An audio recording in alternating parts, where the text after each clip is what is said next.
नमस्कार प्यारे बच्चों, आप सभी 9th क्लास के छात्र छात्राएं ध्यान दें कि हमारा जो ये ग्राम श्री पाठ चल रहा है, ग्राम श्री ग्रामीण क्षेत्र का प्राकृतिक सौंदर्य, ग्राम श्री की गांव में श्री सुख संपदा प्रकृति का वर्णन। इस कविता में जो सुमित्रा नंदन पंत हैं, उन्होंने बखूबी ग्रामीण क्षेत्र के मनोहारी वातावरण का वर्णन करते हुए हमें प्रकृति की विभिन्न प्रकार के पुष्पों से, फलों से, फूलों से हमें वाकिफ या उसका ज्ञान कराने का पूरा भरसक प्रयास किया है। अब देखना यह है कि आप और कितना पढ़ पाए हैं। तो आज का हमारा जो क्लास है उसमें देखिए चलते हैं इस क्लास में कि अब रजत स्वर्ण मंजरियों से, अब का मतलब इस समय, सभी का ध्यान इसमें रहे, पूरा फोकस रखें आप कि अब रजत स्वर्ण, रजत का मतलब चांदी होती है, स्वर्ण का मतलब सोना होता है, मंजरी का मतलब होता है आम का, आम कहें या आम जब लगते हैं उससे पहले जो बगर आता है उसकी बात करते हैं।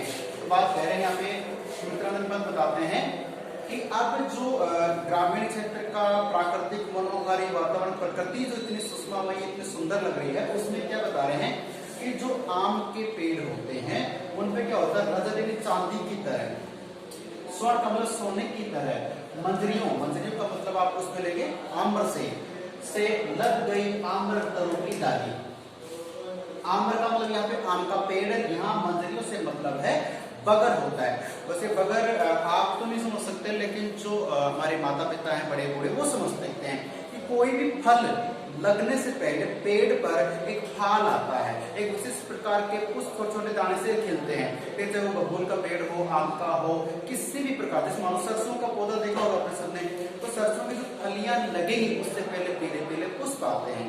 उसी प्रकार से किसी भी, चाहे नीम की निमोड़ियां लगती हैं, बोलते हैं ना नीम की निमोड़ी का एक छोटा सा फल लगता है, उसके लगने से पहले भी है ना कुछ बगर आता है, उसे बगर कहते हैं, फाल कहते हैं, और आम्र भी कहते हैं, अम्र भी कहते हैं। ठीक है, ध्यान रखना।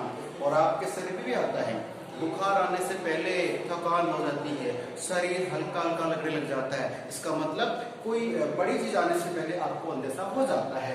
तो अब रजत स्वर्ण मंजरियों से, कि अब इस समय जो वर्णन है उसमें क्या है कि चांदी की तरह और सोने की तरह, चांदी सोने की जो धातु है उसकी तरह। क्यों चांदी कौन है कि जो सूर्य की किरणें पड़ रही है सुबह सुबह, तो जो आम का पेड़ है उसमें भी सूर्य किरण पड़ती है, तो सुबह सुबह वो पेड़ है, उस पेड़ के जो पत्ते वो हरे हैं, और हरे पत्तों पर रात की जो जमी ओस की बूंदे हैं, वो ओस की पानी की बूंदे जब सूर्य की किरणें गिरेगी तो कैसे लगेगी, चमकती हो, कैसे, सफेद सफेद चांदी की तरह। तो वो तो हो गई चांदी। और वो जो आम का पेड़ है उसमें जो बगर आ रहा है, मंजरिया जो बगर या फाल आ रहा है, वो कैसा लगता है, पीला पीला वो हो जाता है सोने की तरह। तो चांदी कौन, सोना कौन, समझ चुके, आगे बढ़ते हैं। लद गई, लदने का मतलब आप जैसे मान लीजिए सिंपल सा वर्ड है, जैसे आप कुछ लोग रूम चेंज करते हैं, अपने इस घर का सामान दूसरी गाड़ी में लोड करते हैं, तो गाड़ी लोड हो गई, गाड़ी लद गई है। तो वहां तो लादने से मतलब सामान को लोड करने से होता है। यहाँ पे जो आम का पेड़ है, उस पेड़ के ऊपर जो टहनियां हैं, उन टहनियों पे अब आम लगने लगे हैं। तो पहले तो टहनी बिल्कुल स्वतंत्र झूलती थी, अब वो झुक गई है, लग गई है, क्योंकि आम में वजन हो गया है, आम में गुच्छे बन गए हैं, तो जो टहनियां हैं वो लग गई हैं, झुक गई हैं। आम की तरु, तरु पे आम का पेड़ की डाली, आम के पेड़ की जो डाली है वो आम लगने से झुक गई है।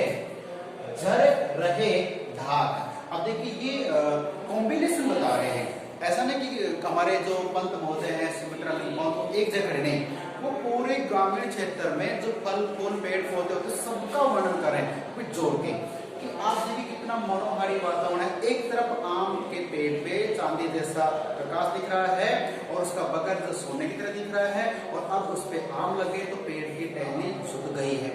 दूसरी तरफ लेखक ने कभी नजर पसार के देखा तो क्या हुआ, ढाक एक पौधे का नाम है, वृक्ष का नाम है, और इसके ऊपर क्या होता है मैं आपको बता दूं, ढाक जो होता है इसके पुष्प और फूल बहुत सुंदर लगते हैं, और ऐसा लगता है मान लो कि जो पूरा जंगल है वो महकता, बहुत अच्छी खुशबू आती है, कलर बहुत अच्छा, इसका थोड़ा लाल कलर का होता है, थोड़ा सा गेरू कलर का होता है, बहुत सुंदर खुशबू होते हैं। तो झर रहे ढाक, ढाक का पौधे पे फूल है वो झरने लग गए, गिरने लग गए हैं।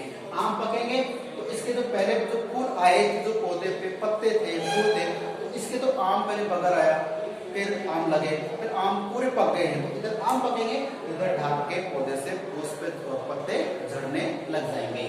पीपल की दल, पीपल का जो वृक्ष होता है उसके जो दल होते हैं, उसके जो फल होते हैं, पत्तियां होती हैं, गिरने लग जाती है। हो बुद्धि कोकिला मत वाली। और आप सोचिए, पेड़ों पे, जैसे आम के पेड़ पे आम लग गए हैं, ढाक के पत्ते गिरने लग गए हैं, ऐसे में मौसम जो है बहुत शानदार हो गया है। और ऐसे में बिल्कुल ठंडा सा मौसम है, और जो कोयल होती है उसका एक फिक्स टाइम होता है, सुबह से हम दोपहर में जब उसे अच्छा लगता है कोयल कूकती है, कोयल कूकती है ना, तो आप जानते हैं कि पूरा जो मौसम है, माहौल बहुत अच्छा लगता है। गाने सुनते हैं ना, बोलते हैं ना, कोयल से तेरी बोली है, वैसे बोलते हैं कागले से तेरी बोली, कागला कौनो, कौवे को पसंद ही नहीं करता है, कोयल की मधुर वाणी में सब कैसे जाते हैं। कोकिला मत वाली, मत वाली का मतलब वो मदहोश हो जाती है प्रकृति की महक से, प्रकृति की खुशबू से, उस मौसम के खुशबू से कहूँ या कहूँ मनोहारी वातावरण से कोयल को अच्छा लगता है, और मदमस्त होकर वो कूकती है, झूमती है, गाती है।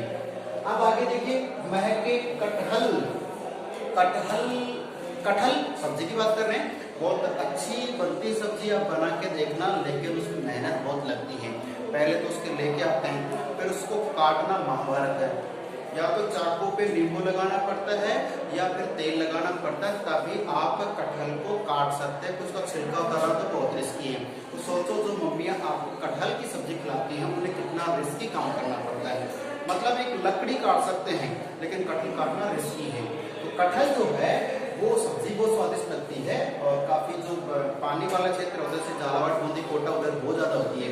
तो कटहल जो है वो महकने लग गया है, अर्थात पूरा हरा हरा पूरा बन गया है, और वो महक राक्षस को दे गया है। मुकुलित जामुन, जो जामुन होते हैं, जामुन के पेड़ होते हैं, वो मुकुलित होकर उनके अंकुरन आ गए हैं, वो पूरे पककर तैयार हो गए हैं, और जामुन जब हम खाते हैं बड़ा आनंद आता है। अब ये मत सोचना सिर्फ एक हाथ में गुलाब, दूसरे में जामुन, गुलाब जामुन बन जाएगा, वो नहीं है। जामुन अलग से जो आप बखूबी जानते हैं। अब ले चलते हैं अपन आगे। जंगल में झरबेरी, जंगल एक वन का एरिया होता है जिसमें विभिन्न प्रकार की झाड़ियां होती है, पेड़ पौधे होते हैं। तो जंगल में झरबेरी कहते हैं, जिसमें बेर लगते हैं, छोटी छोटी झाड़ियां होती है, छोटे छोटे लाल लाल बेर लगते हैं, और उन्हें बेर भी बोलते हैं, बोर भी बोलते हैं। तो झरबेरी झूली, जंगली जो एरिया होता है, डूंगर का इलाका होता है, उसमें भी क्या हो गया, प्रकृति का दृश्य बता रहे कवि, कह रहे कि जो छोटी छोटी झाड़ियां हैं, झरबेरी है, उनमें उनके फल आ गए हैं। तो फल में जैसे बेर लगते हैं, छोर भी लगते हैं, तो वो है वो झूलने लग गई। देखिए, आप बच्चे अभी हंसना, खेलना, खाना आपका हक है।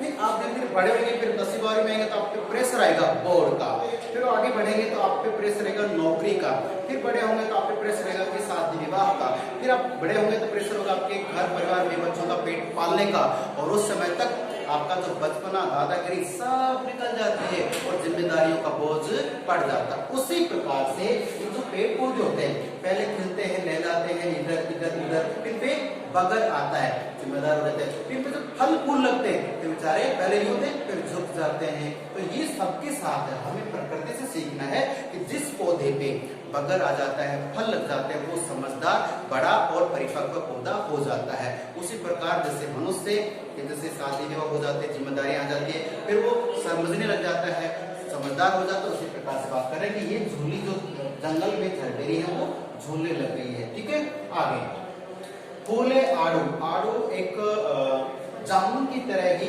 थोड़ा सा ग्रीन, थोड़ा सा रेड कलर का एक फल होता है। तो मैंने तो पंजाब में खाया था, अब आप कहाँ भी खा सकते हैं। आड़ू के अंदर 2 या 3 बीज होते हैं, चीकू की तरह, बहुत ही खट्टा और मीठा लगता है आड़ू। ठीक है, चलिए, तो आड़ू है वो फूलने लगे, मतलब बनने लग गए, तैयार हो गया है। नींबू, सबसे विशिष्ट प्रकार का ये फल कहूँ, सब्जी को माई को, मतलब नींबू जो होता है, इसकी खुशबू इतनी सुंदर होती है। आप लोग क्या करते हैं, परफ्यूम करते हैं ना, उससे भी ज्यादा इसमें अच्छी खुशबू आती है, और ये किसी भी बीमार व्यक्ति को ठीक कर सकता है। ठीक है, ध्यान रखना है। और इससे पेट से संबंधित रोग होते हैं, चमड़ी संबंधित रोग होते हैं, नींबू का प्रयोग आप कैसे भी कर लीजिए, फायदा ही फायदा है, लागत कम, फायदा ज्यादा। ठीक है, नींबू का जो पौधा होता है वो शानदार होता है, नींबू लगने के बाद उसकी और ही महत्ता बढ़ जाती है। दाड़िम, दाड़िम का मतलब दाढ़ी से नहीं है भाई, ये सबसे अच्छा फ्रूट होता है, फल होता है, इसको खाने से खून बनता है, इसका कलर लाल लाल होता है, ये दिखने में सेब की तरह होता है, अंदर से लाल लाल दाने होते। आप समझ चुके होंगे मैं बात कर रहा हूँ एक अनार सो बीमार, मतलब ये है दाढ़ी में होता है हमारा अनार। तो अनार का जो फल होता है बहुत ही अच्छा होता है, उसके अंदर जो बीज टाइप होते हैं वो ही हमारे खाने की चीजें होती है, बाहर जो छिलका होता है। सोचिए कि वो अनार का पौधा पेड़ जो है हमें कितनी प्रोडक्शन दे रहा है कि केवल अंदर बीजों को समेट के रखे हुए और बाहर केवल एक परत बना रखी है, उसे हम छिलका कहते हैं। उस पर न धूल लगती है, न मिट्टी लगती है, न गंदे हाथ लगते हैं, न मक्खी बैठती है, बिल्कुल प्योर होता है। उसे लाइए धोकर के जब खाते हैं तो उससे डायरेक्टली कहते हैं कि खून में वृद्धि होती है, दिमाग चलता है, बहुत अच्छा फल है। ये सारे फल फूल कौन देता है? प्रकृति देती है। और हम लोग प्रकृति की तरफ देखते तक नहीं है, गाड़ियां दौड़ा रहे हैं, पॉल्यूशन कर रहे हैं। सोचो ये हमें खाने को तो फल फूल सब चाहिए, लेकिन प्रकृति पेड़ पौधों को लगाने में हम बहुत पीछे हैं। तो प्यारे बच्चों, आप सभी 9th क्लास के प्यारे प्यारे बच्चों हो, मैं जानता हूँ कि आप भी अपने घर में कहीं गार्डन हो, गांव में कहीं खेत में कुछ भी, तो लाइफ में एक पेड़ अवश्य लगाएं, अपने घर में बगीचा बनाएं, फूल पौधों पत्तियों से प्रेम करें ताकि आपकी आत्मा खुश रहेगी, आपको आशीर्वाद भी मिलेगा। ये पेड़ पौधे सब भगवान की प्रकृति की देन है। तो नींबू के बाद दाढ़ी, दाढ़ी में अनार हो गया, आलू गोभी बैंगन मूली। अब ये तो आप रोजाना घर में देखते ही हो, देखते जरूर, लेकिन ये नहीं सोचते कि बनते कैसे। आलू सदा बाहर हो गया आजकल। आप चाहे पराठे बना रहे हैं, सब्जी बना रहे हैं, या कोई मसाला बना रहे हैं, रायता बना रहे हैं, सबके अंदर आलू का पेस्ट है। फिर आप चाहे पेटीज खाएं, कचौरे खाएं, कुछ भी खाएं, लेकिन आलू जब उगता है कितना सुंदर लगता होगा। और आलू जमीन के ऊपर नहीं लगता, जमीन के नीचे लगता है। जैसे मूली है, गाजर है, मूंगफली है, आलू है, इसका पौधा ऊपर रहता है तो आलू नीचे लगते हैं। इसको लगाने के बहुत तरीके होते हैं, ठीक है, आप घर पे भी लगा सकते हैं, बस तरीका अच्छा होना चाहिए। तो आलू है और गोभी है, ये बहुत सुंदर दिखती है, जब इसका रंग कितना सुंदर होता है और जब सुंदर फूलती फलती है। लेकिन ध्यान रखें, गोभी की सब्जी बनाने से पहले 4 बार धोएं और प्रत्येक अंग को उसको देखें। कई बार गोभी के परत के बीच में छोटे छोटे होते हैं कीड़े वगैरह, है ना, मम्मियां जल्दी में ध्यान रखें। गोभी को एक बहुत अच्छा फूल की तरह खिली हुई गोभी कई प्रकार की होती है, फूल को पत्ता गोभी। और बैंगन ये बहुत अच्छा एक सब्जी के लिए हमारे लिए कहीं सब्जी है, लेकिन इसमें न तो कहते हैं कि इसको खाने से गर्मी होती है न सर्दी होती है, बीच का ही। तो इसका भी देखिए, और मूली। तो ये सब सब्जियों के बारे में कवि महोदय ने हमें प्रकृति से रूबरू कराया, पेड़ पौधों से रूबरू कराया, फलों से फूलों से, और अब सब्जी तक को लेके आए हैं। और अगला हम जो वीडियो देखेंगे उसमें तो माशाल्लाह गजब कर दिया, उसमें तो सब्जियों के इतने गुण बताए हैं कि हम बहुत अधिक ज्ञान प्राप्त करने वाले हैं। तो प्यारे बच्चों, इससे पूरे पद्यांश की भाषा सरल है, सीधा सीधा अर्थ है, एक दो बार डिफिकल्ट है जो मैं आपको बता रहा हूँ। तो प्लीज मेरे साथ साथ पढ़ते हुए इसको याद कर लें, नोट कर लें, और कोई क्वेश्चन में डिफिकल्टी होती तो आप पूछे जरूर, ठीक है। तो पढ़ किसको रहे हैं? सुमित्रा नंदन पंत की कविता ग्रामश्री, गांव के क्षेत्र का प्राकृतिक वातावरण पढ़ रहे हैं, ठीक है। फिर मिलते हैं अगले वीडियो में अगले दिन, ठीक है। तब तक के लिए नमस्कार, धन्यवाद। पढ़ते रहें और सुरक्षित रहें।